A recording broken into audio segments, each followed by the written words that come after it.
ఆదిత్యనాథ్ దాస్ ఎవరు? Who is Adityanath Das? Chandrababu చెంచా కాదా?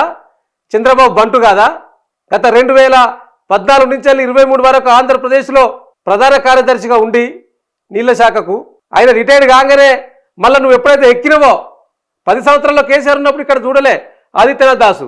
నువ్వు ఎప్పుడైతే పదవులకు ఎక్కినావో వచ్చినాక 4 నెలలకి తీసుకొచ్చి నీ అడ్వైజర్గా పెట్టుకున్నావు కదా. అక్కడి చెల్లే కదా నీళ్లకు ద్రోహం జరుగుతున్నది. నువ్వు ఎందుకు తీసేస్తావు ఇంతగానం అడుగుతా ఉంటే? ఆయనకు తెలంగాణ ఉద్యమానికన్నా పనిచేసిండా? కాదు. ఇలా చంద్రబాబు నాయుడు బంటులు ఎవరైతే ఉన్నారో వాళ్ళందరినీ నువ్వు తెలంగాణ రాష్ట్రంలో తీసుకొచ్చి పెట్టినావు. నువ్వు అసెంబ్లీ సలహాదారుగా పెట్టుకున్నది ఎవరు? మీ చంద్రబాబు బంటు కాదా?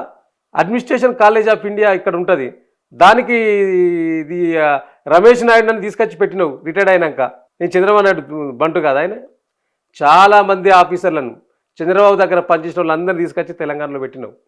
చాప కింద నీరు లెక్క వారి వ్యవహార శైలిలంతా ఇక్కంచెలు ఇక్కడ ఏం జరుగుతుందో వారికి చెప్పుడు, వారు అక్కంచెలు ఇటు అందించుడు, నువ్వు వారు చెప్పినట్టు వినడం. నువ్వు తెచ్చుకుంటే భీమవరాలు తెచ్చుకో, కానీ నువ్వు మొత్తం తెలంగాణ ప్రయోజనాలనే భీమవరానికి ఆంధ్రాకు తాకట్టు పెడతానంటే చూస్తూ ఎవడు ఊకోడు. మరో ఉద్యమం స్టార్ట్ అవుతుంది. రేవంత్ రెడ్డి, నువ్వు ఇట్లనే నీ కార్యాచరణ ఇట్లనే ఉంటే, నీ నడవడిక ఇట్లనే ఉంటే, నీ పార్టీ ఆలోచన విధానమా అది నీ విధానమా ప్రజలకు చెప్పాలయ్యాల.